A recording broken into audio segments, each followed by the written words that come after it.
কিছুই খেতে ইচ্ছে করছে না? তাহলে একবার ট্রাই করে দেখতে পারেন এই ইলিশের লেজ ভর্তাটা। প্রথমেই ইলিশের লেজটাকে হলুদ আর মরিচ দিয়ে মাখিয়ে নিব। এবার একটা প্যানে সরিষার তেল গরম করতে দিব। তেলটা গরম হয়ে গেলে এবার আমি আগে থেকে মাখিয়ে রাখা মাছটাকে তেলে দিয়ে নিব। এবার খুব ভালোভাবে কড়া করে লেজটাকে ভেজে নিব। মাছের লেজটা যখন প্রায় ভাজা হয়ে যাবে তখন এর মধ্যে দিয়ে নিব শুকনো মরিচ। এবার শুকনো মরিচ আর লেজটাকে একটা প্লেটে ঢেলে নিব। এবার ভালো করে মাছের কাঁটাগুলো ছাড়িয়ে নিব।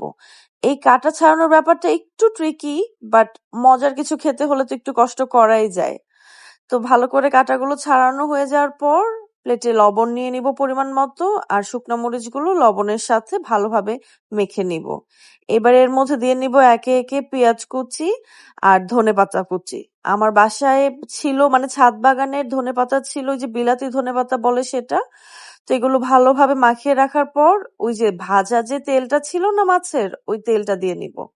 এবার সবগুলো উপকরণকে একসাথে মাখিয়ে নিব। আর ভালো করে মাখিয়ে নিলেই আমার লেজের ভর্তা একদম রেডি। এবার গরম গরম ভাতের সাথে লেজের ভর্তা নিয়ে ভালো করে মাখিয়ে খেতে যে কি মজা! এটা আমার খুব পছন্দ। আপনারা ট্রাই করতে পারেন।